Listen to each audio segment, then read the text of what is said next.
नमस्कार, मैं रितिका सिंह स्वागत करती हूँ आपका हमारे इस खास शो बीट डायबिटीज में। डायबिटीज दुनिया की सबसे ज्यादा होने वाली डिजीज में से एक है। इंटरनेशनल डायबिटीज फेडरेशन की माने तो 2045 तक इंडिया में 2 करोड़ 40 लाख लोगों को डायबिटीज होने के आसार हैं। इस बीमारी के मुख्य जोखिम खराब lifestyle, junk food, hormonal imbalance और हेरिडिटरी है। डायबिटीज के कई लक्षण हैं, जैसे कि प्यास ज्यादा लगना, थकान महसूस करना, बार बार पेशाब आना और वेट लॉस या वेट गेन होना। ये समझाने के लिए हमारे साथ मौजूद है डॉक्टर्स का पैनल। Doctor Anupam Biswas, consultant endocrinologist and diabetologist, department of endocrinology and diabetes, Fortis hospital, Noida, Uttar Pradesh. Doctor Arun Kumar Singh, director of endocrinology and diabetology, Metro hospital, Faridabad. Doctor Saurabh Shishir Agarwal, consultant endocrinologist, Yatharth super speciality hospital, Noida. Diabetes पर खास चर्चा करने के लिए आप सभी डॉक्टर्स का बहुत बहुत स्वागत है हमारे इस खास शो में।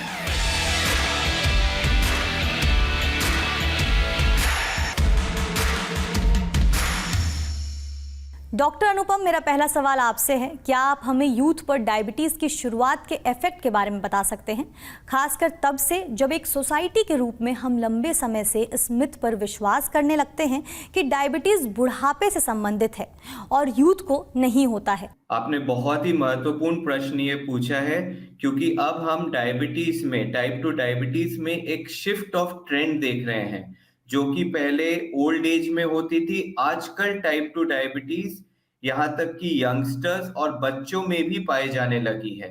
और ये उस वक्त होता है जब स्पेशली कोई एडोलेसेंट अभी कॉलेज में है या जस्ट नई जॉब ज्वाइन किया है, तो उनके लिए ये बहुत बड़ा मानसिक दबाव बन सकता है।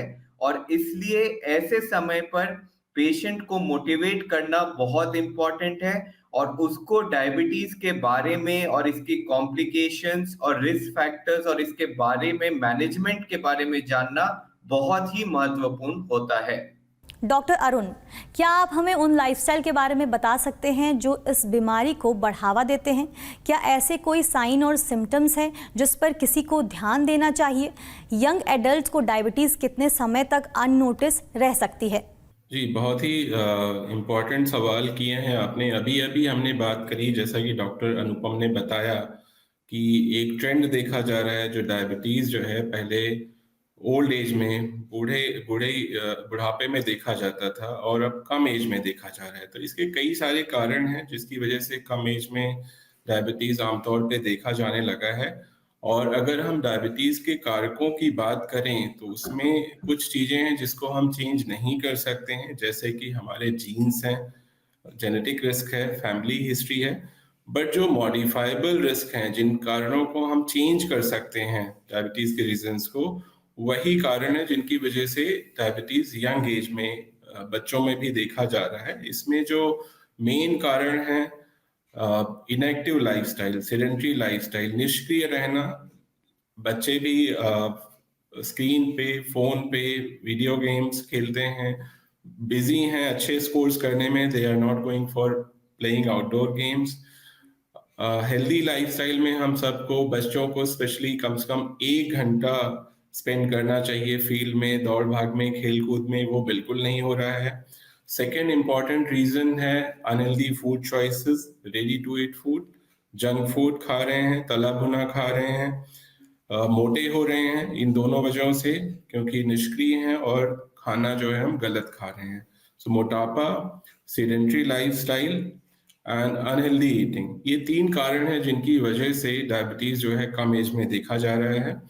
और अगर आप साइन सिम्टम्स या हम जल्दी कैसे पहचाने उसकी बात करते हैं, तो हम सभी को पता है कि डायबिटीज साइलेंट डिजीज है। अनफॉर्चुनेटली बहुत बार, कई बार कोई सिम्टम्स नहीं होते हैं, तो समय समय पे स्क्रीन करना, डायग्नोस्टिक टेस्ट करना, जिनमें डायबिटीज होने का खतरा ज़्यादा है।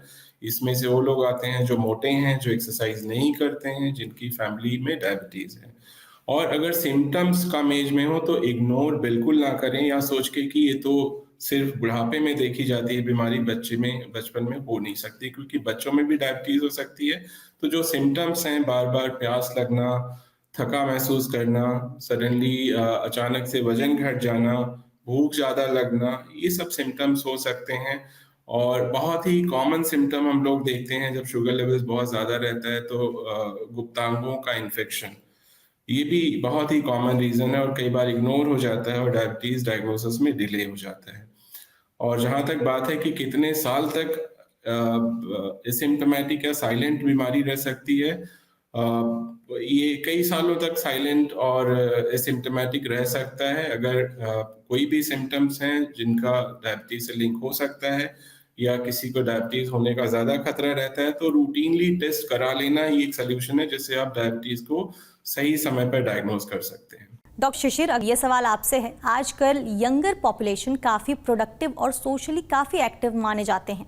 ऐसे सिचुएशन में डायबिटीज़ को मैनेज करने के लिए कैसे लाइफस्टाइल मेंटेन करना चाहिए? बिल्कुल, जैसा हम जानते हैं कि हमारी जो डायबिटीज़ आजकल डायग्नोसिस हो रही है वो काफ़ी यंग एज में हो रही है। तो यंग एज एक ऐसा टाइम होता है जब किसी के ऊपर सोशल रिस्पॉन्सिबिलिटीज़, फाइनेंशियल रिस्पॉन्सिबिलिटीज़ होती हैं। तो इस समय में डायबिटीज़ से डायग्नोस करना एक काफ़ी कठिन समय हो सकता है। तो हम कुछ सिंपल चेंजेस बताते हैं अपनी यंग पॉपुलेशन को कि जैसे आप कम से कम 40 से 60 मिनट समय निकालिए जिसमें आप रेगुलर एक्सरसाइज कर सकें। ये एक्सरसाइज का टाइम या तो आप सुबह निकाल सकते हैं अपने ऑफिस जाने से पहले, या शाम को भी आप कर सकते हैं।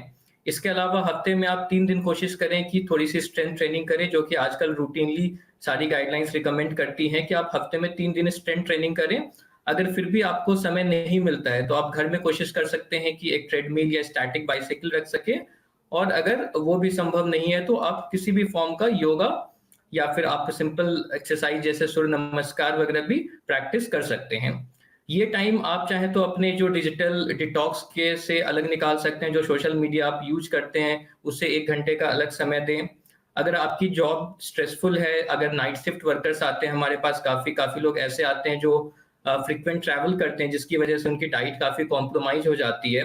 तो कभी-कभार हम उन्हें सजेस्ट करते हैं कि आप अपने ऑफिस में रिक्वेस्ट भी कर सकते हैं कि आपकी शिफ्ट टाइमिंग्स अगर चेंज हो सके या फिर आपके जॉब में कुछ ऐसे परिवर्तन आ सके जिसके थ्रू जो है आप ऐसे चेंजेस ला सकें कि आपकी लाइफस्टाइल एक फर्दर सिंपल तरीके से जी जा सके।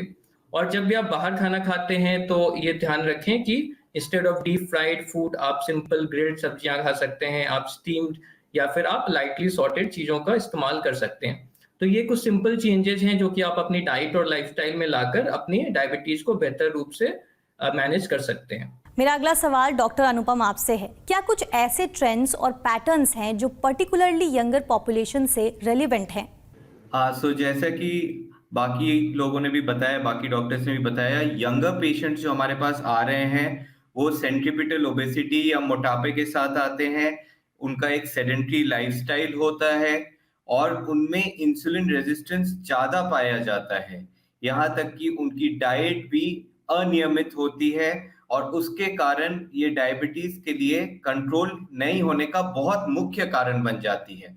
तो ऐसे पेशेंट्स के लिए सबसे इम्पोर्टेंट है डाइट, नियमित रूप से डाइट का सेवन करना, और वो डाइट का सेवन करना जो कि लो ग्लाइसेमिक इंडेक्स वाला हो। साथ में फाइबर का इंटेक बहुत जरूरी है, एक्सरसाइज बहुत जरूरी है, एटलीस्ट 30 मिनट प्रतिदिन व्यायाम करना जरूरी है।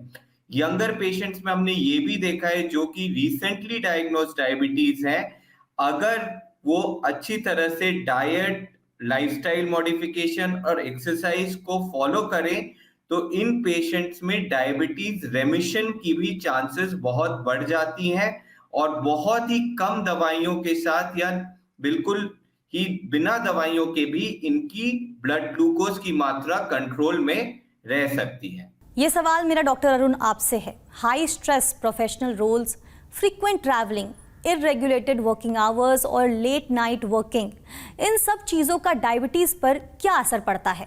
जी, बहुत ही इम्पोर्टेंट पहलू हैं जो डायबिटीज़ पर प्रभाव डालते हैं। जैसा कि पहले भी एक्सपर्ट्स ने कहा, फ्रीक्वेंट ट्रैवलिंग, नाइट शिफ्ट, इन सब चीज़ों से जो डायबिटीज़ कंट्रोल करने के लिए रेगुलर ईटिंग हैबिट्स होने चाहिए, टाइमली स्लीप होना चाहिए, वो सब अफेक्ट होता है।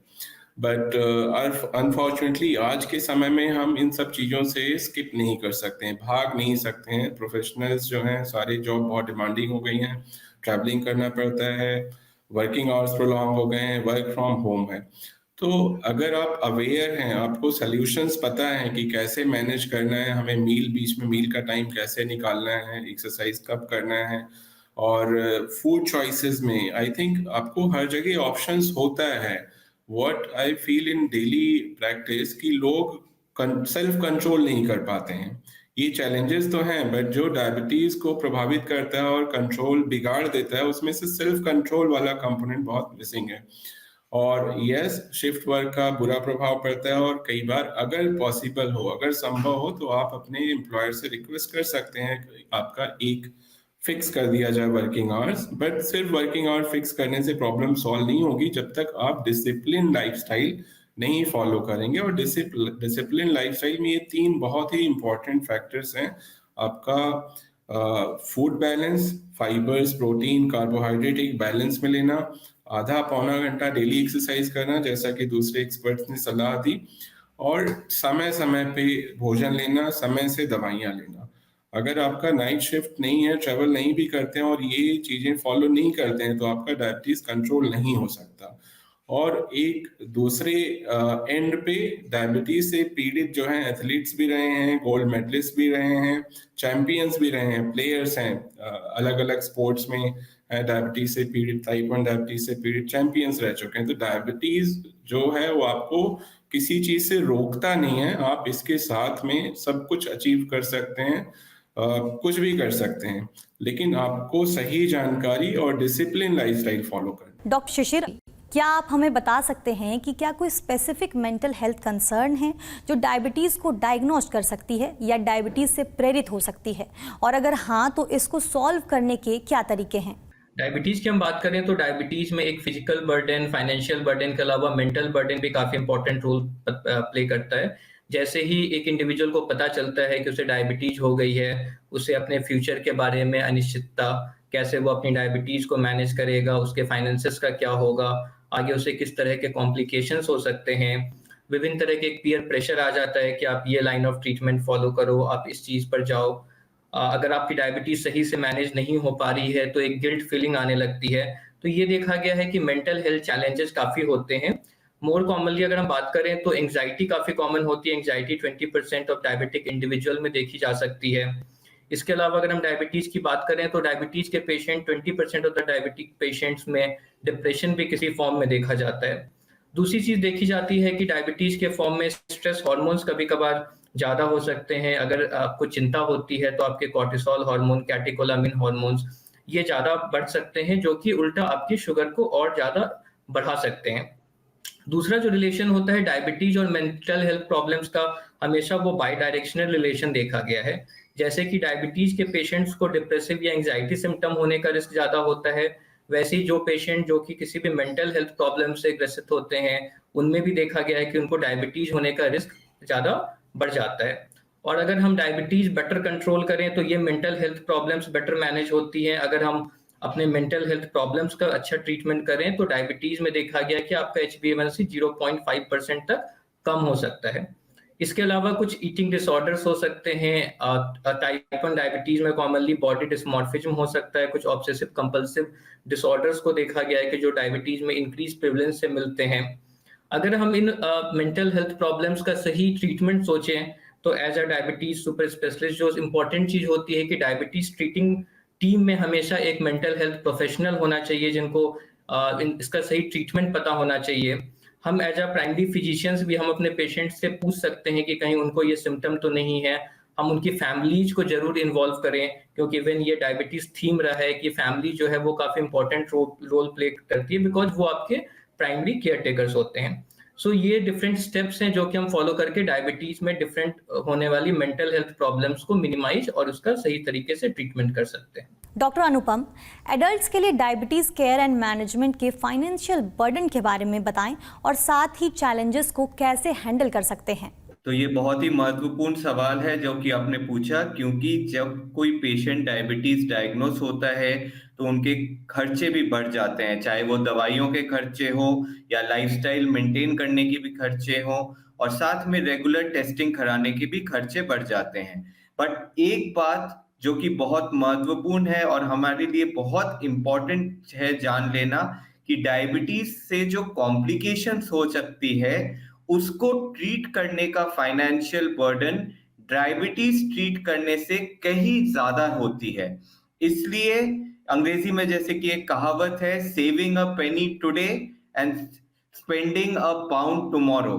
तो ऐसा ना हो कि आप खर्च को अवॉइड करने के चक्कर में डायबिटीज को कंट्रोल ना करें और दवाइयां निग्लेक्ट करें और आगे चलकर आपको डायबिटीज की कॉम्प्लिकेशंस हो जाए, क्योंकि उसका ट्रीटमेंट डायबिटीज मैनेजमेंट से बहुत ही ज्यादा महंगा रहता है। तो नियमित तरह से आप अपनी दवाई का सेवन करें, लाइफस्टाइल फॉलो करें, एक अच्छी लाइफस्टाइल अपनाएं, डाइट और लाइफस्टाइल मॉडिफिकेशन करें, साथ में व्यायाम करें और जैसा कि आपके डॉक्टर ने आपको सलाह दिया है आप दवाइयों का नियमित सेवन करें और साथ ही साथ रेगुलर चेकअप जरूर करवाएं। डॉक्टर अरुण, हमारे समाज में कई तरह की लाइफस्टाइल डिजीजेज हैं जिस वजह से कई बार सोसाइटी में एक इंडिविजुअल के प्रति स्टिग्मा बन जाता है। ऐसे में किसी यूथ को डायबिटीज हो जाना उन्हें कितना इफेक्ट होता है, आप कैसे एड्रेस करना चाहेंगे इस सिचुएशन को? जी, ये भी बहुत ही महत्वपूर्ण पहलू है। डायबिटीज से पीड़ित लोग और बाकी भी बीमारियों से पीड़ित लोग कई सारे चैलेंजेस को फेस करते हैं। उसमें से एक सोशल स्टिग्मा भी बहुत इम्पोर्टेंट है।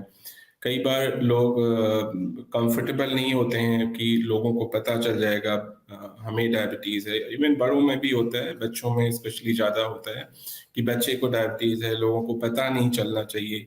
ये प्रॉब्लम हम टाइप 1 डायबिटीज़ में ज़्यादा देखते हैं, जो बच्चों को डायबिटीज़ हो जाती है। पेरेंट्स बड़े कंसर्न रहते हैं कि किसी को पता ना लगे। और भी प्रॉब्लम बड़ी हो जाती है जब पेशेंट जो है फीमेल पेशेंट हो, अनमैरिड एज में, बिफोर मैरिज हो जाए तो और बड़ी प्रॉब्लम बन जाती है। और कई बार सोशल स्टिग्मा की वजह से ये लोग समय पे दवाइयाँ भी नहीं लेते हैं, टेस्ट भी नहीं कराते हैं, डॉक्टर्स को भी दिखाने नहीं जाते हैं। और कई बार जब ग्रुप में होते हैं, लोगों के बीच में होते हैं, तो अनहेल्दी फूड्स चूज करते हैं क्योंकि वो छुपाना चाहते हैं, दिखाना नहीं चाहते हैं कि हमें डायबिटीज है, ये हमारे लिए हेल्दी है, अनहेल्दी है। सो मिक्स होकर गलत फूड चॉइसेस लेते हैं। मैं इन लोगों को समझाने की कोशिश करता हूँ कि आप जरूरी नहीं कि हर किसी को बताओ। यस, समाज में जैसे अवेयरनेस बढ़ेगा, लोग समझेंगे तो स्टिग्मा कम होगा, उस पर भी हमें काम करना है। लेकिन उसके पहले इंडिविजुअल लेवल पे एम्पावरमेंट बहुत जरूरी है, कॉन्फिडेंस, सेल्फ कॉन्फिडेंस बहुत जरूरी है। जरूरी नहीं कि आप हर किसी को डिक्लेयर करो। जो लोग आपकी हेल्प कर सकते हैं, देखभाल कर सकते हैं, उनको बताना चाहिए। और आप जब लोगों के बीच में हो, बिना डिक्लेयर किए, यू कैन जस्ट टेल कि मुझे ये पसंद है, मुझे खाने में ये पसंद है, ये नहीं पसंद है, मुझे एक्सरसाइज करना अच्छा लगता है, मुझे दौड़ना अच्छा लगता है। जब आप 10 लोगों के बीच में बैठे हैं तो कई बार हिचकिचाते हैं लोग, सिर्फ कम एज में नहीं, बड़ी एज में भी, कि उनको शुगर फ्री चाय चाहिए, लेकिन वो बताने में हिचकिचाते हैं कि अच्छा सामने वाला पूछेगा आपको डायबिटीज है क्या। तो आप ऐसे भी बोल सकते हैं कि मुझे पसंद नहीं है मीठा। हर किसी का टेस्ट अलग होता है। तो आप बिना बताए आप बोल सकते हैं कि मुझे मीठा नहीं पसंद है, मुझे ये खाना ज्यादा पसंद है, और आप उस तरीके से अपना जीवन शैली कैरी ऑन कर सकते हैं। डॉक्टर शिशिर, हमने देखा है कि कई बीमारियों को लेकर सोशल मीडिया में भी कई कम्युनिटीज़ बन जाती है जहां कोई पेशेंट अपने बात खुलकर रख सकता है। आपको क्या लगता है कि ऐसी online communities, educational institute, young generation जो डायबिटिक है उसके लिए हेल्पफुल हो सकते हैं? बिल्कुल सही कहा आपने। जैसा कि हमने टाइप 1 डायबिटीज में स्पेशली देखा है, इवन कुछ और बीमारियां हैं, पीसीओएस या फिर कुछ न्यूरोलॉजिकल प्रॉब्लम्स है, जिसमें इन peer support groups and online communities ने काफी अच्छा रोल प्ले किया है। Because as a individual being diagnosed with diabetes, इन लोगों को पता होता है कि कोई और भी है जो कि सेम कंडीशन से मे बी सेम कंडीशन से जूझ रहा है मे बी, या फिर हम कैसे डिस्कस कर सकते हैं एक दूसरे से और बेहतर मैनेजमेंट कर सकते हैं, जिसका काफी अच्छा रोल हमने टाइप 1 डायबिटीज के ग्रुप्स में देखा गया है। दो टाइप 2 डायबिटीज के लिए ये ग्रुप्स काफी ज्यादा प्रोमिनेंट नहीं है इंडिया में। यूके में कुछ ग्रुप्स हैं definitely, like diabetes online community है, डायबिटीज फोरम करके ग्रुप है, जो लोग काफी अच्छा रोल प्ले करते हैं, जिसमें प्रॉपर एजुकेशनल मटेरियल जो कि ट्रस्टेड सोर्स से आपको मिले। तो सोशल मीडिया का इंक्रीज प्रिवलेंस होने की वजह से एक प्रॉब्लम जो ये भी हो सकती है कि काफी मिथ्स डिस्पेल हो सकते हैं। तो ये एक तरह से डबल एज स्वॉर्ड के फॉर्म में भी यूज हो सकती है। सो हमेशा जो भी आपको एजुकेशन मिले हमारे पेशेंट्स को, वो एक थ्रू ट्रस्टेड सोर्स मिले, प्रेफरेबली आपके प्राइमरी केयर डॉक्टर्स जो होते हैं वो आपको ये इन्फॉर्मेशन डिस्पेल करे। But definitely peer support group का काफी इंपॉर्टेंट रोल होता है। और एजुकेशनल इंस्टीट्यूशंस की बात करें तो गवर्नमेंट का काफी इंपॉर्टेंट रोल है। गवर्नमेंट का नेशनल प्रोग्राम्स है काफी नॉन कम्युनिकेबल डिजीज के रूप में। वर्ल्ड डायबिटीज डे का सेलिब्रेशन होता है जिसमें हर ईयर एक डेडिकेटेड थीम होती है और लोगों को जागरूक बनाया जाता है कि आप अपने डायबिटीज को कैसे बेहतर मैनेज कर सकते हैं। और स्पेशली अगर हम टेलीविजन की बात करें, जैसे आज हम बैठकर डिस्कस कर रहे हैं डायबिटीज के बारे में, तो विभिन्न तरह के डॉक्टर्स विभिन्न प्रकार के स्पेशलिटीज के आकर डायबिटीज के बारे में सही इंफॉर्मेशन दे सकते हैं, जिसके थ्रू पेशेंट्स अपनी डायबिटीज को बेहतर तरीके से मैनेज कर सकते हैं। डॉक्टर अनुपम, हेल्थ केयर सेक्टर में नई टेक्निक्स और इनोवेशंस डायबिटीज को मैनेज करने में कितनी मददगार साबित होती है? हेल्थ केयर सेक्टर में नई टेक्निक्स का बहुत ही महत्वपूर्ण रोल देखा गया है। जैसा कि हम डायबिटीज पेशेंट्स में भी अब CGM जो कि कंटिन्यूअस ग्लूकोज मॉनिटरिंग है वो काफी सालों से यूज कर रहे हैं, जिसमें पेशेंट को पता चल जाता है कि क्या खाने से उनकी ब्लड ग्लूकोज की मात्रा बढ़ती है और क्या खाने से ब्लड ग्लूकोज की मात्रा नियंत्रण में रहती है। इससे एक और फायदा है कि अगर 24 घंटे में किसी पेशेंट को लो शुगर या हाइपोग्लाइसीमिया हो रहा है वो भी पता चलता है।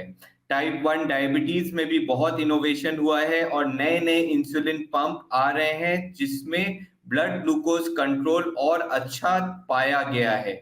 ये छोड़ के बहुत सारे ऐसी एप्लीकेशंस हैं ऑनलाइन जिसके थ्रू आप डायबिटीज के बारे में ज्यादा जान सकते हैं और डायबिटीज कंट्रोल को लेकर जागरूकता भी रहती है और साथ में दवाइयों के बारे में और बाकी और सारे हेल्थ के बारे में भी आपको अपडेट्स मिलते रहते हैं। डायबिटीज पर खास चर्चा के लिए आप सभी डॉक्टर्स का बहुत बहुत धन्यवाद। हर बीमारी के इलाज की शुरुआत सही जानकारी से ही होती है। डायबिटीज से जुड़ी कई अहम जानकारियां आपने हमारे दर्शकों को दी।